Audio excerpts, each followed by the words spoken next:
Prince season 1 episode 16। Episode की शुरुआत होती है एक रिसर्च लैब से, जहां कुछ एनिमल राइट्स एक्टिविस्ट लैब में घुसकर कैद जानवरों को आजाद कराने की कोशिश कर रहे होते हैं। तभी उनमें से एक लड़का एक प्रोटेक्टेड रूम में चला जाता है और उसमें बने एक सीक्रेट डोर को ओपन कर देता है। तब तक वहां उस लैब का ऑनर भी आ जाता है और वो सबको डांटने लगता है। वो उन्हें जल्दी से लैब से बाहर भागने को बोलता है, लेकिन उन एक्टिविस्ट लड़के लड़कियों पर उसकी बात का कोई असर नहीं हो रहा होता। तभी अचानक से कोई अजीब सा जानवर उस लैब ओनर को उसी कमरे के अंदर खींचकर मार देता है। उसकी चीखें सुनकर वो सारे एक्टिविस्ट वहां से भागने लगते हैं, लेकिन वो जानवर उनमें से एक लड़के को भी उसी लैब में मार देता है। अब वो सिर्फ बचे थे 3। वो तुरंत कार में भागने लगते हैं, लेकिन वो जानवर उनका पीछा करता ही रहता है और कुछ दूर जाने के बाद उनका एक्सीडेंट करवा देता है और एक एक कर तीनों को मार देता है। अब एफबीआई की टीम को इस केस की खबर मिलती है। ओलिविया, पीटर और वॉल्टर मौके पर पहुंच जाते हैं। उन डेड बॉडी की प्राइमरी जांच करने पर वॉल्टर बताता है कि ये क्लियर नहीं हो पा रहा कि ये कौन से जानवर का काम है, क्योंकि इन पर जो निशान है वो कई अलग अलग जानवर की तरफ इशारा कर रहे हैं। अब उनके कार में रखे कप्स को देखकर पीटर बताता है कि कार में रखे हुए कप्स एमआईटी के कैंटीन के हैं, तो हो सकता है कि ये सारे एमआईटी के स्टूडेंट्स हो। स्टूडेंट्स की आईडी चेक से पता चलता है कि उनमें से एक का नाम क्रिस हॉकिंस है, जो कि एमआईटी में पढ़ता था। ओलिविया इसकी इन्वेस्टिगेशन के लिए क्रिस के हॉस्टल जाती है। वहां से उसे एक लड़के से पता चलता है कि वो सब एनिमल राइट एक्टिविस्ट थे और उनके ग्रुप का नाम था एनिमल्स फर्स्ट। अब उन डेड बॉडीज की डिटेल जांच करने पर वॉल्टर बताता है कि ये कोई नेचुरल एनिमल नहीं है, बल्कि एक साइंस एक्सपेरिमेंट का नतीजा है। इस जानवर के दांत किसी सांप के जैसे हैं और नाखून किसी शेर की तरह। तभी वॉल्टर को कुछ याद आता है और वो अपने पुराने फाइल्स को चेक करने लगता है। इधर एनिमल कंट्रोल टीम के 2 अफसर उस जानवर को पकड़ने जाते हैं, लेकिन वो खुद मारे जाते हैं। उनके पीछे पीछे फ्रांसिस भी जाता है, लेकिन अब यहाँ एक अजीब बात होती है। वो जानवर फ्रांसिस को नहीं मारता, बल्कि पूंछ से डंक मारकर घायल कर देता है। तभी वहां ओलिविया भी आ जाती है और फ्रांसिस को वहां से ले जाती है। इसी बीच ओलिविया को पास ही के एक रिसर्च फैसिलिटी का पता चलता है, जिसका नाम होता है स्विफ्ट रिसर्च और जिसके हेड होते हैं डॉक्टर स्विफ्ट। उस लैब में दवाइयों की एनिमल टेस्टिंग की जाती थी। अब जिन लोगों को एनिमल टेस्टिंग के बारे में नहीं पता, तो मैं बता दूं कि किसी भी मेडिसिन को इंसानों पर टेस्ट करने से पहले उन मेडिसिन को एनिमल्स पर टेस्ट किया जाता है, ताकि उनके इफेक्ट्स को अच्छे से स्टडी किया जा सके। जब कोई मेडिसिन ये स्टेज पास कर जाती है, तभी उसे इंसानों पर टेस्ट किया जाता है। ओलिविया जब डॉक्टर स्विफ्ट से हाल ही में हुए किलिंग्स के बारे में बात करती है, तो वो कुछ नहीं बताते, लेकिन उनके एक्सप्रेशन से लग रहा था कि वो काफी घबराए हुए हैं। कुछ तो गड़बड़ है इस डॉक्टर के साथ।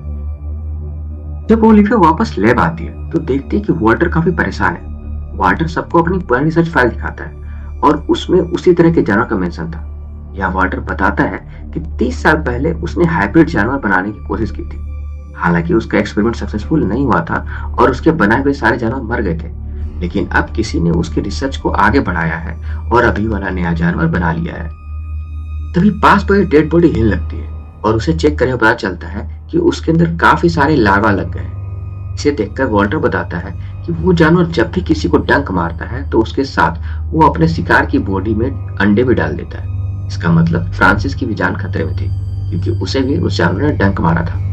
वो तुरंत फ्रांसिस को लैब बुला लेते हैं और उसकी जांच करने लगते हैं, और एज एक्सपेक्टेड उसकी बॉडी में भी वो छोटे छोटे लार्वा मिलते हैं।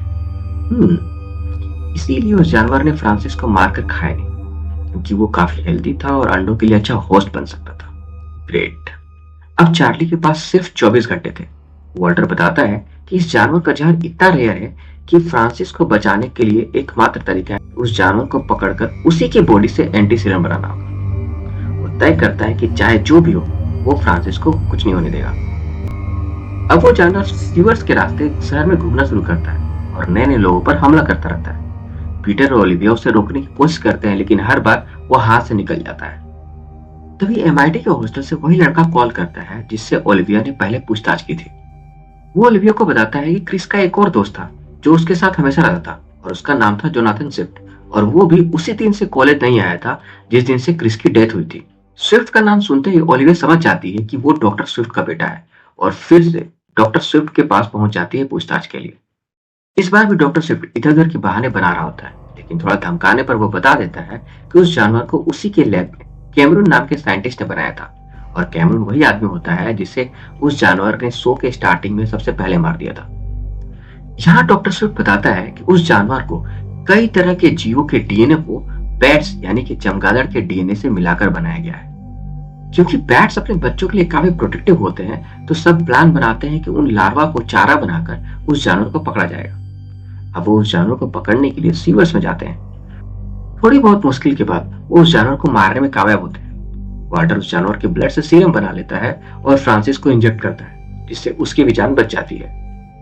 और इसी के साथ ये एपिसोड एंड होता है। तो दोस्तों, ये थी फ्रिंज सीजन 1 के एपिसोड 16 की कहानी।